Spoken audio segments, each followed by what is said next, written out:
ओम शांति।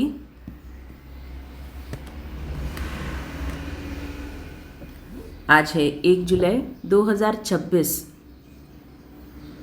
प्रातः मुरली मधुबन से बाप दादा कहे, मीठे बच्चे, सारी दुनिया को शांति देना एक बाप का ही काम है। इसीलिए कहते हैं, हे शांति देवा, तो प्राइज़ भी बाप को मिलनी चाहिए। प्रश्न, कौन से बच्चे बाप को पूरा पूरा फॉलो कर सकते हैं? उत्तर, जो बाप के समान पावन बनते हैं वही पूरा पूरा फॉलो कर सकते हैं। जो पक्के आशिक बने वही मुझ माशूक को फॉलो कर सके। ऐसे आशिकों को ही मैं साथ ले जाता हूँ। इसीलिए शास्त्रों में दिखाते हैं, गऊ का पूंछ पकड़ने से पार हो जाएंगे। अब यहाँ गऊ की या पूंछ की तो कोई बात ही नहीं है। गऊ का पूंछ पकड़ना माना मुरली को हाथ में रखना। गीत है, तू प्यार का सागर है। ओम शांति। बाप दादा दोनों है ना। अब यह तो बच्चे जानते हैं कि आत्माओं का बाप शिव बाबा है।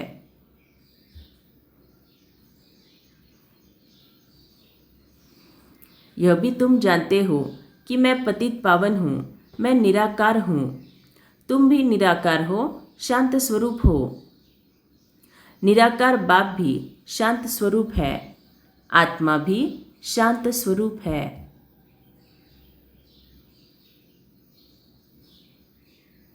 आत्मा का स्वधर्म है ही शांति।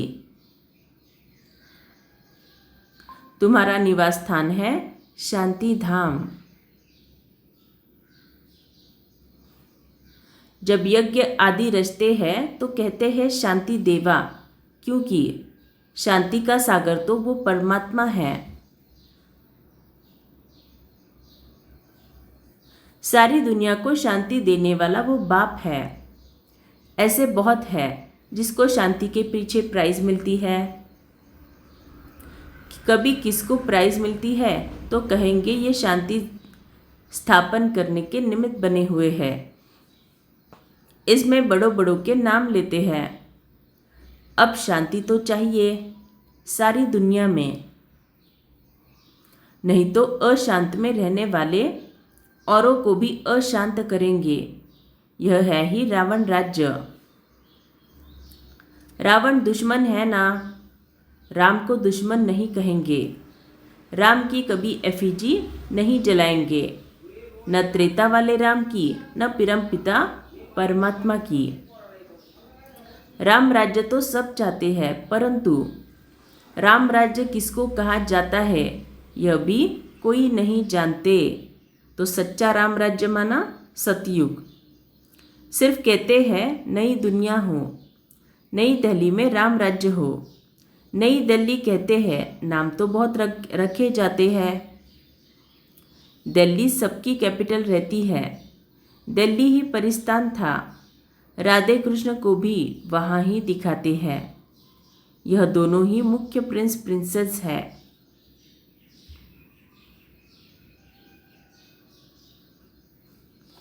सिर्फ दोनों नहीं है, जरूर और भी है, और भी होंगे। 8 राजाई तो गाई जाती है, बुद्धि से काम लेना है। सतयुग में जरूर राजाई और भी होगी। यहाँ भी देखो कितनी राजाई है। वृद्धि होते होते ढेर हो जाते हैं। फलाने फलाने गांव का महाराजा, छोटे छोटे गांव में भी बहुत है ना।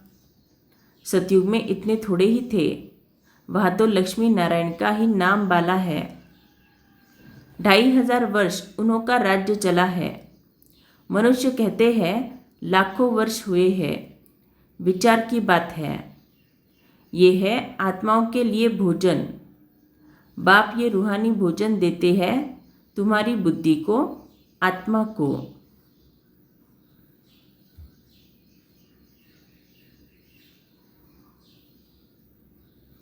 अब तुम्हारी बुद्धि का ताला खुला है। तो बुद्धि का ताला कैसे खुलेगा? जब जब मैं आत्मा मुरली के पॉइंट्स को लिखूंगी, मुरली का मनन चिंतन लिखूंगी, तब जाके मेरे बुद्धि का ताला खुलेगा और मैं आत्मा सूक्ष्म बुद्धि, महीन बुद्धि बनती जाऊंगी। महीन बुद्धि बनना माना ज्ञान की गहराई को समझकर उसे अपने जीवन में धारण करना। ऋषि मुनि आदि सब कहते थे, हम रचता और रचना को नहीं जानते हैं। अब तुम बच्चे ऐसे नहीं कहेंगे। तुम तो रचता और रचना के आदि मध्य अंत को जानते हो। तुम अपने 84 के चक्रों को जान गए हो। आदि में तुम देवी देवता थे, फिर मध्य में रावण की प्रवेशता होने से विकारी बन गए हैं। अब है अंत। तुम जानते हो अभी पुरानी दुनिया का विनाश हो, फिर आदि होगी। तो जो शनिवार की मुरली थी उसमें बाबा ने कहा था सतयुग स्थापन हो रही है। ये सर्टन है। सर्टन माना ये तो श्योर है, ये तो होगा ही होगा। और ये इतना श्योर है माना इतना सच्चा है जितना कि मृत्यु सच्चा है। As certain as death. जितना मृत्यु आना निश्चित है उतना सतयुग आना निश्चित ही है। आदि में होगा राम राज्य, मध्य से रावण राज्य शुरू होता है। अब रावण राज्य पूरा हो फिर राम राज्य शुरू होगा। नर से नारायण बनना है ना, ये है सत्यनारायण की कथा। तो नर से नारायण, नारी से लक्ष्मी कैसे बनेंगे? जितना जितना हम मुरली के हर महावाक्य का हर पल प्रैक्टिकल स्वरूप बनते जाएंगे उतना हम लक्ष्मी नारायण के समीप वाले बनते जाएंगे। तुम जानते हो सर्वशास्त्रमयी शिरोमणि श्रीमद् गीता है। श्रीमत मिलती है श्रेष्ठ बनने के लिए।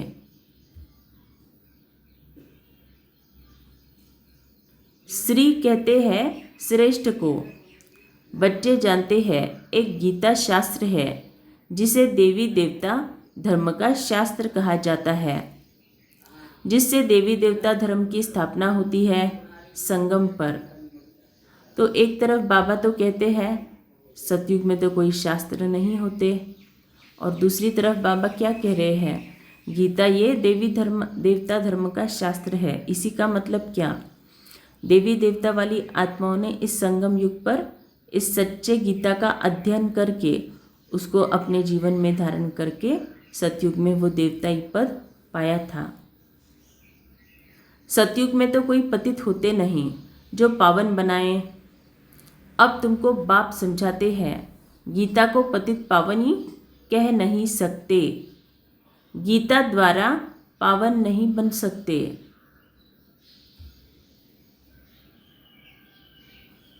गीता के भगवान को पतित पावन कहते हैं। ये अच्छी रीति याद करो। तो पतित पावन मुरली को नहीं कहेंगे, पतित पावन मुरलीधर शिव बाबा को कहेंगे। तो ये डिफरेंस बाबा बोल रहे अच्छी रीति याद करो। गीता है आदि सनातन देवी देवता धर्म का शास्त्र। गीता के समय ही महाभारत लड़ाई भी लगी थी, जिससे अनेक धर्म विनाश हुए और एक धर्म की स्थापना हुई।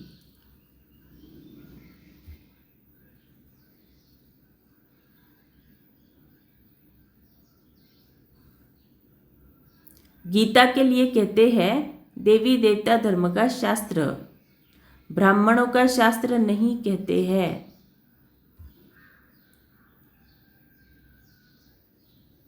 ब्राह्मणों का नाम गीता में है नहीं। परमपिता परमात्मा ही आकर ब्रह्मा द्वारा इन सभी वेदों शास्त्रों आदि का सार बताते हैं।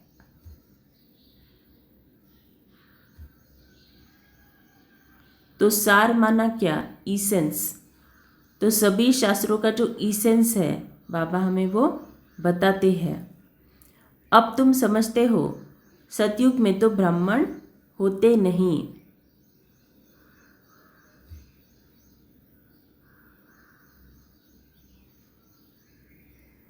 वहाँ है ही लक्ष्मी नारायण देवताएं, ब्रह्मा के बाद है विष्णु।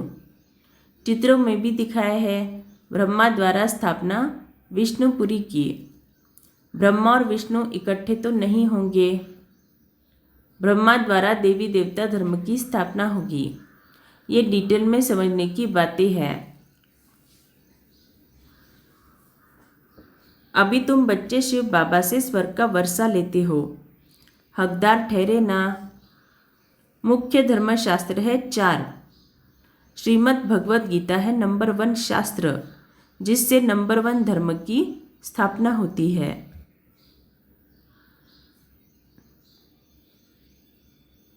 फिर होते हैं इस्लामी बौद्धि।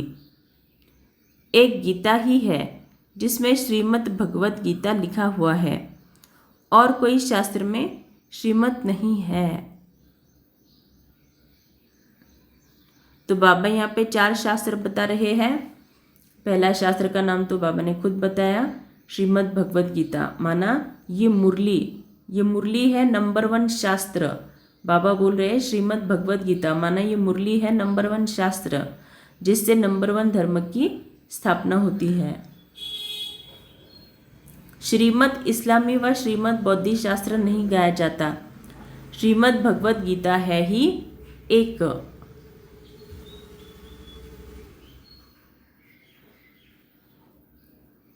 उससे कौन सा धर्म स्थापन हुआ? आदि देवी देवता धर्म की स्थापना हुई, और स्थापना होती है अंत में। यह समझने की बातें होती है।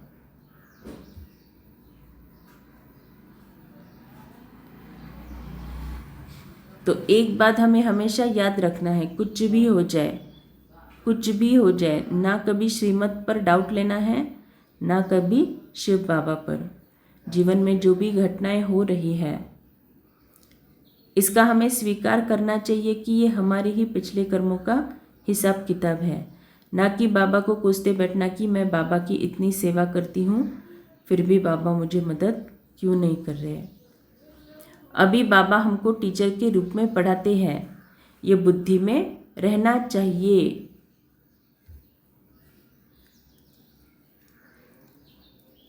तो बुद्धि में रहने के लिए उसको पहले डायरी में लिखना पड़ेगा। बाबा हमारा बाप है और टीचर भी है। बाबा पढ़ाई से सर्व की सद्गति करते हैं, अंडरलाइन। आज तक बाबा ने कभी भी मुरली में ऐसे नहीं कहा कि मैं योग से सद्गति करता हूँ। योग मुख्य सब्जेक्ट है, लेकिन सद्गति जो है वो पढ़ाई से, माना मुरली से ही होती है। मतलब इस मुरली को मैं जितना जितना धारण करती हूँ, उतना हिसाब किताब चुकतू होके वो हिसाब किताब के जो भी पुस्तक है वही है, वो सब क्लोज हो जाएंगे। और वो जब क्लोज हो जाएंगे तब जाके सही मायने में मैं सतयुग में जा सकूंगी। तो इसीलिए बाबा कहते हैं बाबा पढ़ाई से सर्व की सद्गति करते हैं। तो सद्गुरु भी ठहरा।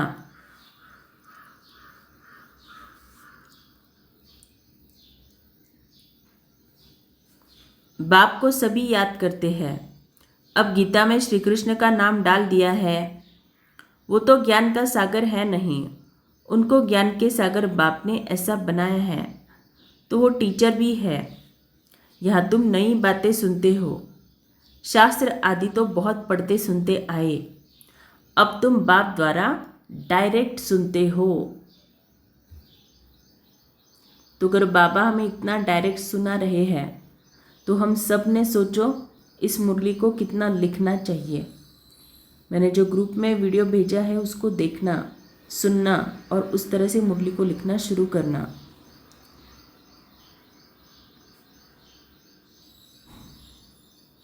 आगे सब शरीरधारी मनुष्यों द्वारा सुना था। अभी तुम समझते हो हम आत्मा असल में अशरीरी थे।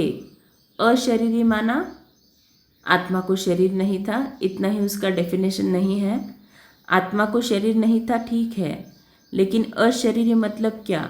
सभी हिसाब किताब से संपूर्ण मुक्त, संपूर्ण पवित्र फरिश्ता, वो है अशरीरी। हम आत्मा असल में अशरीरी थे, फिर पीछे शरीर धारण किया। बाबा भी अशरीरी है, शिवलिंग बनाते हैं ना। आत्मा शरीर द्वारा उनको पूछती है, पुकारते भी है, परमपिता परमात्मा आकर हम पतितों को पावन बनाओ। लिंग की पूजा करते हैं, परंतु ये थोड़े ही समझते हैं कि ये पतित पावन है जिसको हम पुकारते हैं। शिव भगवान है, ईश्वर है, बस ऐसे ही याद करते हैं।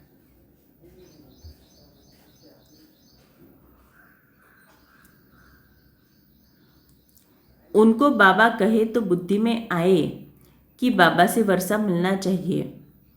हमको पूरा वर्षा मिला है, तब हम पूछते हैं। भारतवासियों को वर्षा मिला जरूर है, कब मिला ये भूल गए हैं। अब तुम बच्चे समझते हो। बच्चे कहते हैं हम बाबा के पास आए हैं। शिव बाबा ब्रह्मा तन में आकर समझाते हैं। त्रिमूर्ति का नाम बाला है। त्रिमूर्ति मार्ग नाम भी रखा है। बाप की महिमा बहुत है।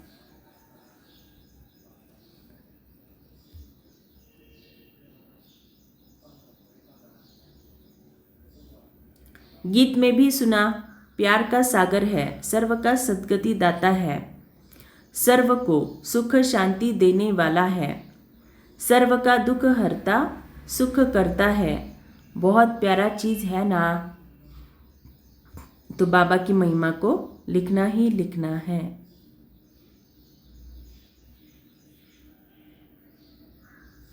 उनसे प्यारी चीज़ कोई और होती नहीं। जो बाप स्वर्ग का मालिक बनाए वो ज़रूर प्यारा होगा ना। वो है बेहद का बाप। बच्चे कहते हैं बच्चों, वह है बेहद का बाप। कहते हैं बच्चों, मेरे से स्वर्ग की बादशाही मिलती है ना। तुम आत्माएं भाई भाई हो, अभी बाप द्वारा सुन रहे हो।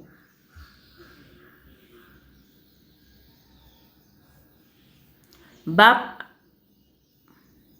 सभी आत्माएं बाप को याद करती है, बाबा हमको आकर पावन बनाओ। अब आत्मा कहती है बाबा आया हुआ है पावन बनाने। कहते हैं बच्चों, 5000 वर्ष पहले तुमको पावन बनाने आया था।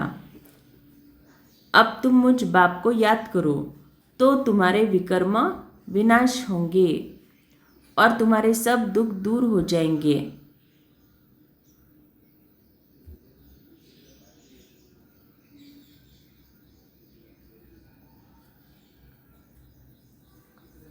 पुकारते भी है, हे पतित पावन आओ, और तालियां बजाते रहते हैं, रड़ियां मारते रहते हैं।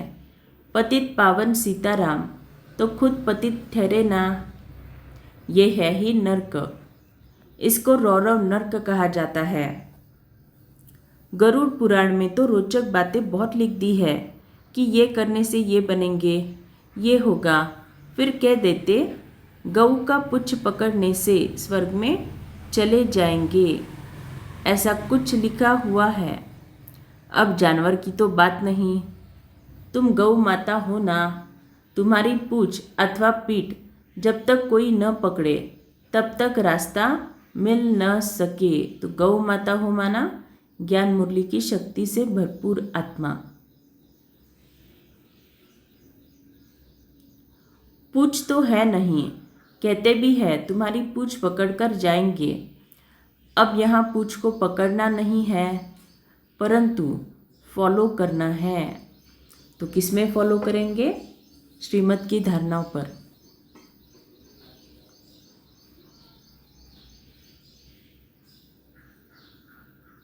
सन्यासियों के भी फॉलोअर्स बहुत है, परंतु फॉलो करना अर्थात पवित्र बनना।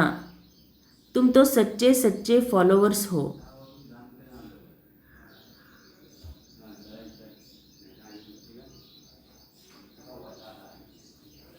शिव बाबा कहते हैं मैं आया हूँ तुम सबको वापस ले जाने।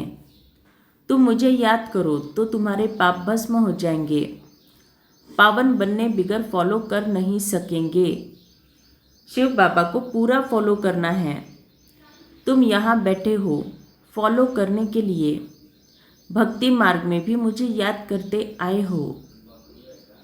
तुम जानते हो आत्माएं आशिक है, परमात्मा माशूक है।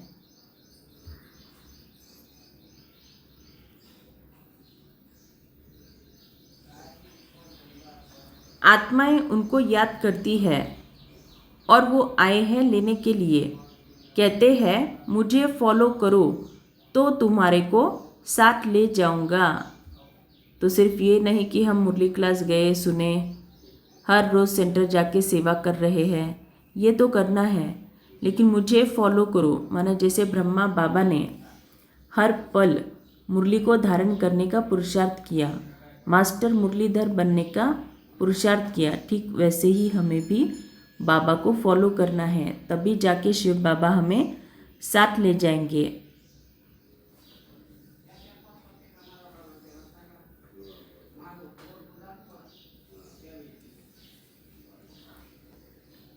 कैसे फॉलो करो वो भी समझाते हैं।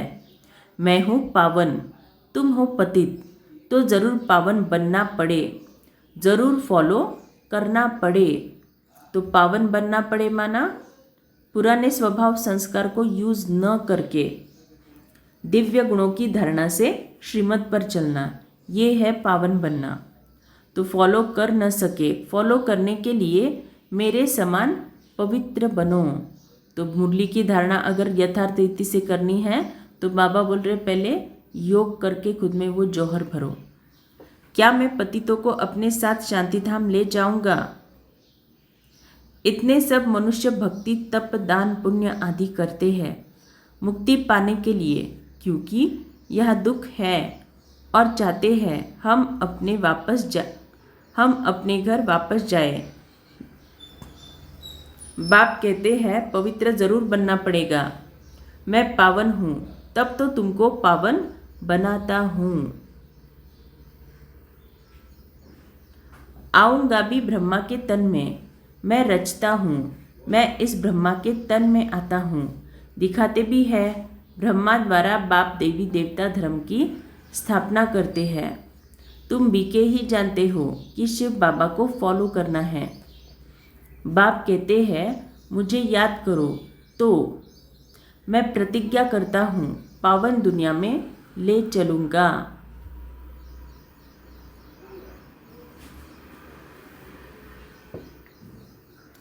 और कोई उपाय है नहीं। कहते हैं पतित पावन, या तो दृष्टि ऊपर जाती है या तो पानी की तरफ देखते हैं। गंगा तो पतित पावनी है नहीं, यह तो सागर से निकली हुई नदियाँ है। अब पूछ तो तुम्हारा पकड़ना चाहिए। बाप कहते हैं तुमको पावन बनना है, मेरे को फॉलो करना है, तब ही साथ चल सकेंगे। बाप कहते हैं तुम मेरे साथ रहने वाले थे, अब 84 का चक्र लगाए पतित बने हो। अब फिर मेरे को याद करो तो पावन बन सकेंगे। सन्यासी भी गृहस्थी को कहते हैं फॉलो करना है तो घर बार छोड़ो। बाप कहते हैं मैं परमधाम में रहता हूँ, तुम भी चलेंगे या यहाँ ही विषय सागर में रहना अच्छा लगता है? तो बाबा को इसका आंसर देना। तो बाबा जब बोलते हैं विषय सागर, तो उसमें से केवल काम विकार की बाबा बात नहीं करते। काम विकार के साथ साथ अन्य विकारों को भी हमें छोड़ना है, बाबा उसकी भी बात करते हैं। तुम पुकारते आए हो हे पतित पावन आओ। अब बाप आए हैं साथ ले जाते हैं। कल्प कल्प आकर तुमको साथ ले जाता हूँ। फिर सतयुग में तुम बहुत सुखी रहते हो। ये लक्ष्मी नारायण स्वर्ग के मालिक थे। ये लक्ष्मी नारायण स्वर्ग के मालिक थे ना। इन्हों को इतना सुख देने वाला कौन? Heavenly God father. बाप याद दिलाते हैं तुम हमारी जयंती मनाते हो।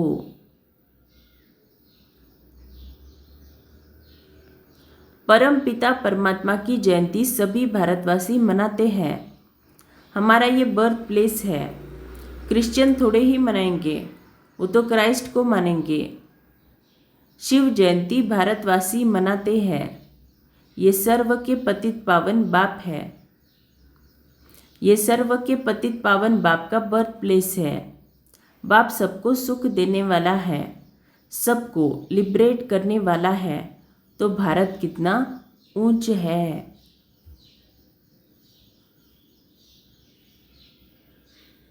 बाप जानते हैं ड्रामा अनुसार जब हमारे बच्चे बहुत दुखी हो जाते हैं तब मैं आता हूँ वर्षा देने के लिए।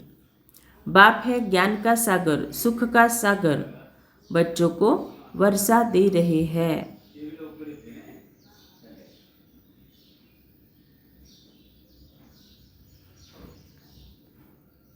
कहते हैं मुझे फॉलो करो। ये जानते हो हम आत्मा विकारी है, इसीलिए शरीर भी विकारी ही है। सतयुग में आत्मा पवित्र है तो शरीर भी पवित्र मिलता है। अब बाप कहते हैं बच्चे पावन बनो। याद से ही तमोप्रधान से सतोप्रधान बनेंगे। अच्छा, मीठे मीठे सिकिल दे बच्चों प्रति माता पिता बाप दादा का याद प्यार, गुड मॉर्निंग और नमस्ते। हम रूहानी बच्चों की रूहानी माता पिता बाप दादा को याद प्यार, गुड मॉर्निंग और नमस्ते। धारणा, बाप से स्वर्ग का वर्षा लेने के लिए मैं आत्मा भाई भाई हूँ, ये पक्का करना है। तो इसको आज होमवर्क के रूप में करेंगे। आत्मा भाई भाई है। जितने आपके नज़दीकी वाले आत्माएं हैं उनका नाम लिख के फिर आगे लिखना है। हम आत्माएं भाई भाई हैं, ये पक्का करना है। बहुत प्यार से रहना है। जैसे बाप प्यार से प्यारे ते प्यारा है, ऐसा प्यारा बनना है। तो जो आत्मा जितनी न्यारा उतना बाप का प्यारा। बाप समान पावन बनकर बाप को पूरा पूरा फॉलो करना है। बाप के साथ वापस घर शांतिधाम चलने के लिए पावन जरूर बनना है।